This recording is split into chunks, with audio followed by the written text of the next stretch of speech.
Hello my people, how are we today? Okay, well this is the third video. As promised, I was holding off because I was, can't get everything all at once when you move across the pond, and I was waiting for the printer that I had ordered to show up today. Unfortunately, I made the rookie mistake of assuming that the printer cable was inside the printer box. So unfortunately I cannot avail myself of that resource this time around, but I figured we would forge ahead nonetheless, brave as we are. Let's go ahead and talk about evaluating limits analytically. Of course, this is also called evaluating limits algebraically, evaluating limits using limit laws, and a whole host of other things. Now, if we remember, we had the whole idea last time that a limit, in order for a limit to exist, the function does not necessarily need to exist at that particular point. In order for the function to exist at that point, the limit doesn't need to exist. Function values are a matter of equality. Limit values are a matter of approach, okay? But as it turns out, if you were just to give sort of a function like f of x is equal to, 2x squared minus 4 or something like that, that happens to be continuous everywhere, and I said, okay, well the limit as x approaches 3 of 2x squared minus 4, what will we do in order to evaluate that limit? Well, in order to evaluate that limit, we would simply plug it in, right? We only need to be clever when the function actually doesn't exist at the value that you're trying to sort of evaluate the limit at, sort of the input value at which you're trying to approach. But if the function actually exists there, then there's nothing to say that, well, the function value doesn't necessarily need to exist for the limit to exist, but if the function value exists and the limit exists, they exist together because the function is continuous, then just go ahead and plug it in, right? And so we plug in 3 into x squared, and we wind up getting 9 times 2, 18. 18 minus 4 is, of course, 14. Now that's easy enough. So anytime you actually run upon a limit problem, the first thing that you should do, your first instinct should be to go ahead and plug it in and see if you get lucky, right? If you actually look at W right here on this sheet, okay, you're actually going to, no, that's a bad example. I thought that was x approaching 1. There are bound to be some on this worksheet where you can just sort of plug it in, but there are some that you won't be able to plug it in, okay? Oh, actually number A right here. Let's go ahead and start at the top of this worksheet. A right here is the limit as x approaches 0 of x squared minus 25 over x squared minus 4x minus 5. Well, that might have discontinuities, but it certainly doesn't have discontinuities at 0. I mean, that's a question about a rational function that, of course, has discontinuities at 5 and negative 1. But it doesn't have a discontinuity at 0. You can go ahead and plug it in, right? And that winds up being negative 25 over negative 5, or positive 5, once you plug in the 0 for the variable terms, and of course the variable terms fall out. What becomes a little bit more difficult is if you were to ask a different question of the same function. And that different question, of course, is what is the limit of that function as x approaches 5?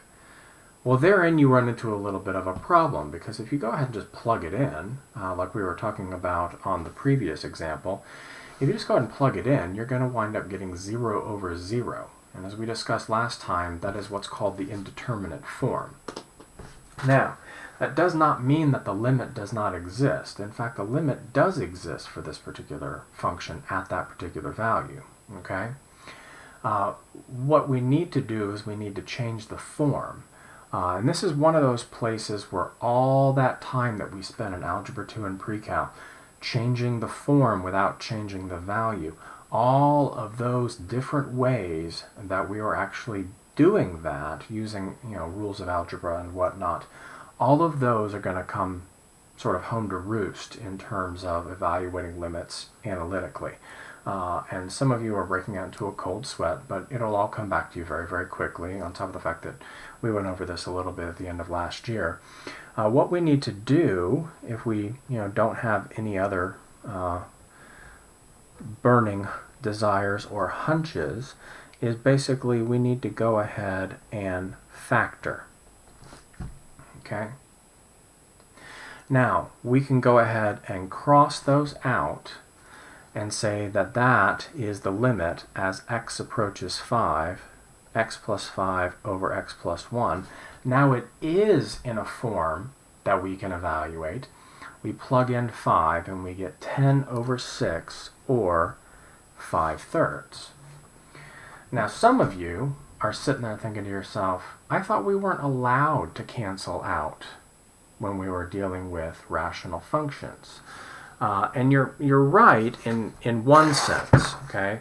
Because if I was actually given the function f of x is equal to x squared minus 25 over x squared minus 4x minus 5, the very function that we just asked our limit question about, and then I were to go ahead and factor it in order to reveal not only the discontinuities, but the nature of those discontinuities.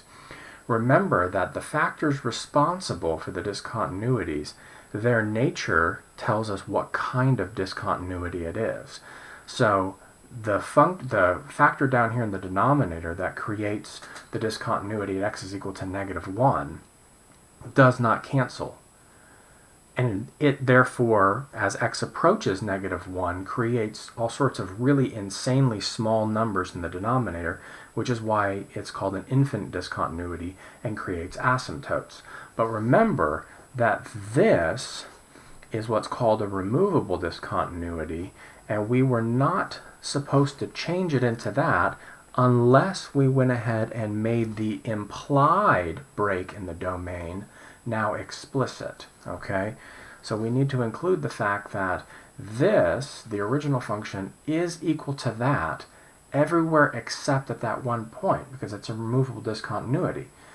Okay, well, all the removable discontinuity means is that there's a hole in the graph. Well, that's an issue of equality. That's not an issue of approach. So if I have, it comes up and it doesn't exist at a particular a value, then, does f of a exist? No, f of a doesn't exist. But does the limit as x approaches a of f of x exist? Yes, it's some number L, whatever the corresponding output would have been, okay? So that allows us to actually sort of say, well, if this original function had been this function, what would its output be at 5? So we're actually allowed to change the form in this case and evaluate, because we're not evaluating in terms of equality, we're evaluating in terms of approach. Approach. Okay, so that gives us the first way in which we can actually change the form without changing the value in order to evaluate a limit of a function at a discontinuity. Okay, and all that really wound up being was just factoring to solve, right? Well, let's go ahead and look at another one. Let's go ahead and look at the limit as x approaches 3 of the square root of x plus 1 minus 2 over x squared minus 9, okay? Now, that doesn't look like it's too bad, okay, but let's go ahead and look at it. If I go ahead and try to evaluate this limit at 3, and my first instinct should be just to go ahead and plug it in, it doesn't work, right? Because when I plug 3 into the radical, I'm going to get root 4, or 2. So the numerator is going to be 2 minus 2, or 0.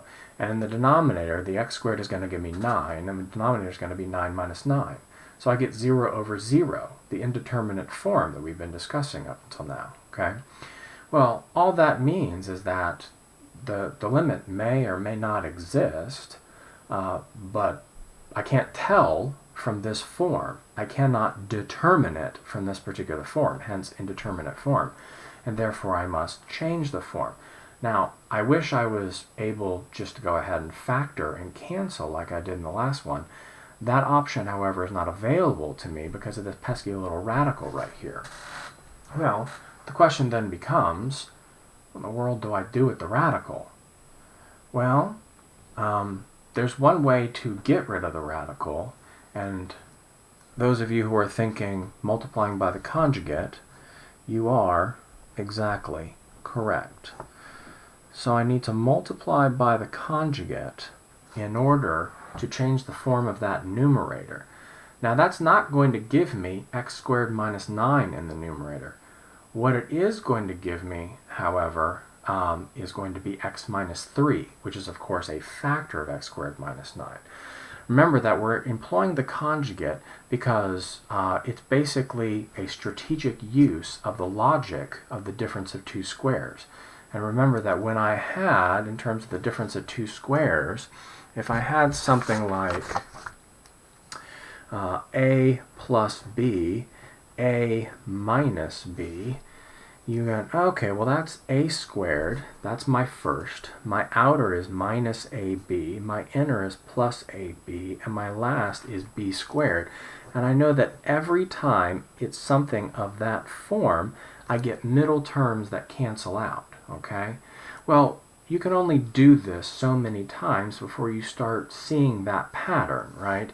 And you see, well, you know, x plus 1 times x minus 1, and that winds up, when you multiply it out, x squared minus x plus x minus 1, and oh, lo and behold, those cancel out. You know, you go x plus 3 and x minus 3, and you go x squared minus 3x plus 3x minus 9. Oh, lo and behold, those cancel out as well, okay? And then you say to yourself, that's a pretty neat thing that happens there. I wonder if there's an opportunity for me to use that strategically. Not just observe it when it happens to occur in a problem that I'm given, but actually pick it up and use it strategically, which is exactly what you're doing here. Because if I actually sort of work this out the long way, I know that the first is the radical times the radical. That's just going to give me x plus 1. The outer is going to be 2 root x plus 1. The inner is going to be negative 2 x plus 1. And then the last is going to be minus 4. Okay? Well, in the denominator, let's go ahead and just, I'm going to go ahead and anticipate what's going to go on down here. Sorry, typo. X plus 1 plus 2. Now, this, obviously, those two terms in the numerator are obviously going to cancel. What is x plus 1 minus 4? Well, my friends, that is x minus 3. So if I have x minus 3 in the numerator, x minus 3 in the denominator, and of course that ugly radical down here, I don't have to worry about it though. Now when I cancel, I'm going to get a 1 left in the numerator. And now I do have it in a form where I can just go ahead and plug in order to evaluate. Okay? So I'm going to go ahead and plug in. I'm going to get 6 right here when I plug in 3. Right? I'm going to get 1 over 6 times whatever it is when I plug in 3 into here. Now when I plug in 3 into the radical, I'm going to get 2. 2 plus 2 is 4. So that winds up being 1 over 24. Okay? So far in terms of evaluating, we have discussed two things that we should remember and actually should be relatively familiar with. Two different practices of changing the form without changing the value. Okay? The first one is factor to cancel. And that has everything to do with rational functions that have a hole, or what we usually refer to as a removable discontinuity. Okay? The second one is And this basically should come up as an idea the moment you see a radical as only one term of either the numerator or the denominator. If it was just a radical, when you have a radical in the numerator or denominator, want to get rid of it, you just multiply by that radical over itself. But if it's two terms like this, it requires the conjugate.